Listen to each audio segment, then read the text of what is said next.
গঙ্গারামপুরে SI ও কনস্টেবলকে ধারালো অস্ত্রের কোপ, অভিযুক্ত বিজেপি বিধায়কের গাড়ির ড্রাইভার। ঠিক কি ঘটেছে সুজনের কাছ থেকে জানবো আরো ডিটেল। সুজন, একদমই সোনিয়া, তোমাকে জানিয়ে রেখেছি দক্ষিণ দিনাজপুর জেলার গঙ্গারামপুরের বংশীহারি শিবপুর এলাকার এই এমন ঘটনা ঘটেছে, যেটা আমরা জানতে পেরেছি। এই যে সত্যেন্দ্রনাথ রায় অর্থাৎ বিজেপির যে বিধায়ক রয়েছে গঙ্গারামপুরে, তার যে ড্রাইভার সে এবং তার স্ত্রীর মধ্যে কিন্তু আজকে গন্ডগোল হয়েছিল। যে খবরটা কিন্তু এলাকাবাসীর পুলিশকে জানালে পুলিশ কিন্তু যেখানে গিয়ে দেখতে পায় যে তার স্ত্রীকে প্রচুর মারধর করেছে। পুলিশ যথারীতি সেই আহত তার স্ত্রীকে রশিদপুর গ্রামীণ হাসপাতালে ভর্তি করলে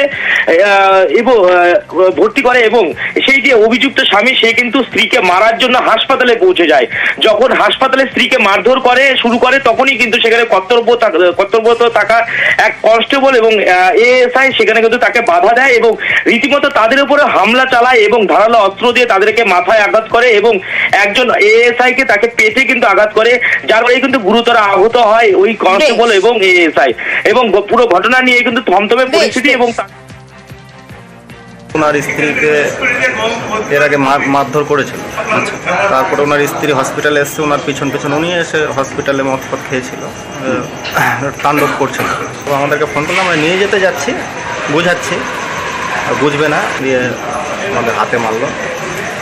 প্রথমে আমারটাই মারলো, তারপর স্যারের গাঁজা ফাজা মনে কাটে কিছু একটা ছিল,